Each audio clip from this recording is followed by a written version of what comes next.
Picture this, right? You're in the middle of ancient Athens. The marketplace is buzzing, sun's out, people everywhere. And then you see this guy just casually strolling through the crowd with a lit lamp in broad daylight. Like, what's he doing right? Definitely not your everyday sight. Exactly. It's Diogenes of Sinope. And get this, he's on the hunt for an honest man. And that pretty much sums up Diogenes. It's wild, right? This wasn't just some crazy stunt. It was Diogenes' way of making you think, poking fun at society's ideas about truth and honesty. He had a knack for that, cutting through the BS with the most unexpected actions. For sure. So today we're going to dive deep into the life of this, shall we say, unique philosopher, Diogenes of Sinope. This is the guy who called a giant ceramic pot his home, folks.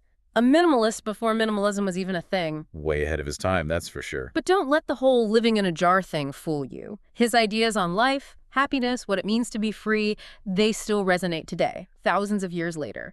So who was this jar-dwelling philosopher, and why should we even care about a guy from ancient Greece? Well, for starters, he was a Cynic, a philosophical school of thought that really challenged the norms of ancient Greece.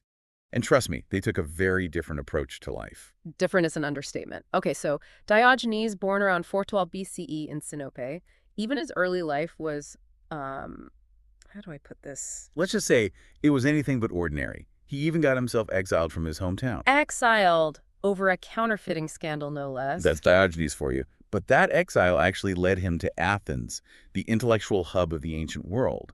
It was there that he met Antisthenes. Antisthenes, the student of Socrates. Talk about a life-changing encounter. Absolutely. Antisthenes was the founder of Cynicism, and this meeting was a turning point for Diogenes. He fully embraced this Cynic philosophy. From alleged counterfeiter to a student of a philosophical rock star, it's like something out of a movie. It makes you wonder, did his, let's call it a colorful past, shape his radical beliefs? I'd say it definitely played a role. Imagine Athens at the time. A melting pot of ideas, debates about morality, happiness, you name it. Antisthenes was already shaking things up.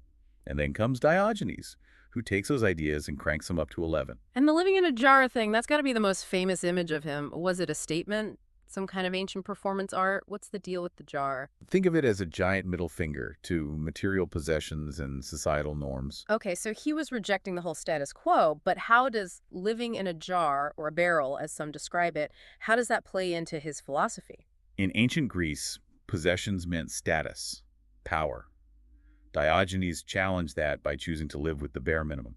He was demonstrating that true freedom comes from within. So he was like an ancient minimalist, but even today, most people aren't ditching their apartments for a ceramic pot. How does that connect to his whole living in accordance with nature thing? For Diogenes, nature wasn't just about the great outdoors. It was about rejecting what he saw as the unnecessary complexities of society, the stuff that distracts us from what truly matters. Meaning, what were those distractions, according to him? He believed things like chasing wealth, status, even some comforts we take for granted, those were all distractions, pulling us away from real happiness and virtue. To him, those were artificial constructs, not part of our natural state. So he was all about living simply, ditching the fancy stuff, and saying no thanks to society's expectations. But how did that actually look in everyday life? Like, what did he actually do? Well, he wasn't one to just talk the talk, Diogenes, he lived his philosophy out loud for everyone to see. No classrooms or scrolls for him, oh no. Yeah. The bustling streets of Athens, that was his stage. That's where all those crazy stories come in, right? Like eating in the middle of a play, washing his veggies in the public fountain. Exactly. He was out there pushing buttons, challenging people's comfort zones with every outrageous act. I mean, take the story about him, relieving himself in the marketplace. Oh yeah, that one. Definitely shocking, even today.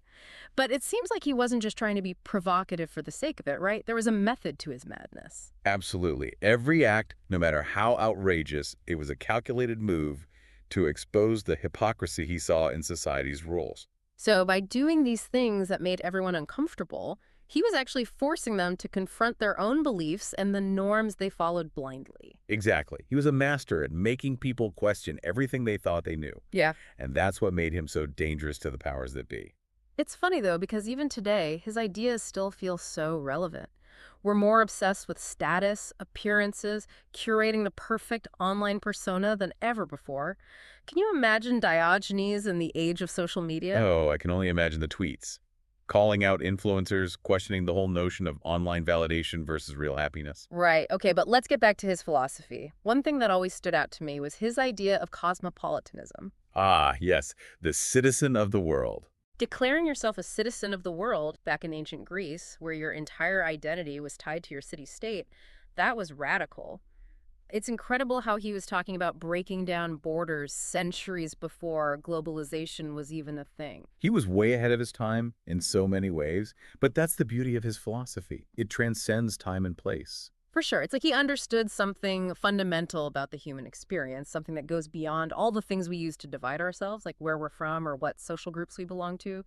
But all this talk about simplicity, challenging norms, how did it all connect to finding happiness? Like, was there a practical side to all this? That's where autarkia comes in, or self-sufficiency as we'd say today. Diogenes believed that true freedom, true happiness even, came from within. It wasn't about what you owned or what others thought of you. It was about mastering yourself, your desires. And that's where the story of him and Alexander the Great comes to mind. You know, the one where Alexander, the most powerful man in the world, finds Diogenes and offers him anything he wants. And what does Diogenes ask for? He basically tells Alexander to get out of his light. I love that story. It's like, I don't need anything from you, Mr. Emperor. I'm good right here. It perfectly illustrates his whole philosophy. Exactly. He wasn't impressed by wealth or power. To him, true freedom, or eleutheria, meant being free from desire, from the need to impress others. Diogenes was a true original. He lived on his own terms, questioned everything, and challenged everyone around him to do the same. But let's be real, not all of us can just drop everything and live in a jar. So what can we, living in this crazy, complicated world, what can we actually take from Diogenes and apply to our own lives? That's the question, isn't it? How do we take these honestly kind of out there ideas and make them work for us today? Right. It's not like we can all just ditch our stuff and set up camp in a giant pot, right? Exactly. So what's the takeaway here? How do we apply Diogenes' wisdom in the 21st century? It's about mindset, really. Diogenes wasn't about handing out a rule book. He was about pushing those boundaries, making us see things differently. So less about the actual jar and more about the why behind the jar. Exactly. He was a pro at pointing out the absurdity of those societal norms we just accept as gospel. Okay, I see where you're going. So for us, it's about figuring out what those jars are in our own lives. Like, what are we clinging to? Stuff, beliefs, even bad habits that might actually be holding us back. Now you're getting it. Huh? Think about it. What are the things that are keeping us from experiencing that Diogenes-style freedom? And happiness, right? Absolutely. It's about figuring out what really matters and letting go of the rest. His legacy goes way beyond just living minimally, doesn't it? It's about questioning, challenging, never blindly accepting things just because everyone else does. Exactly. It's about living authentically. And, his influence didn't stop in ancient Greece.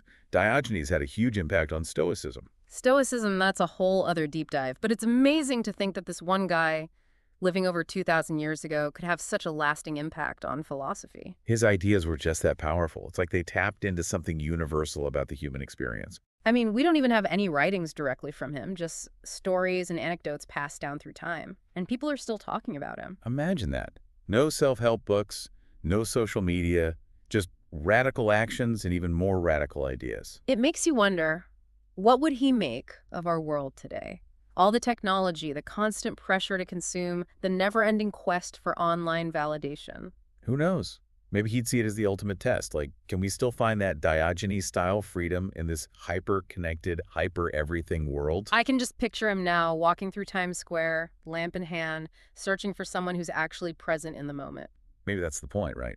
He's a reminder that true freedom, true happiness, it's an inside job. It's about defining what matters to us on our own terms, not society's. And then having the guts to actually live that truth, even if it means standing out from the crowd.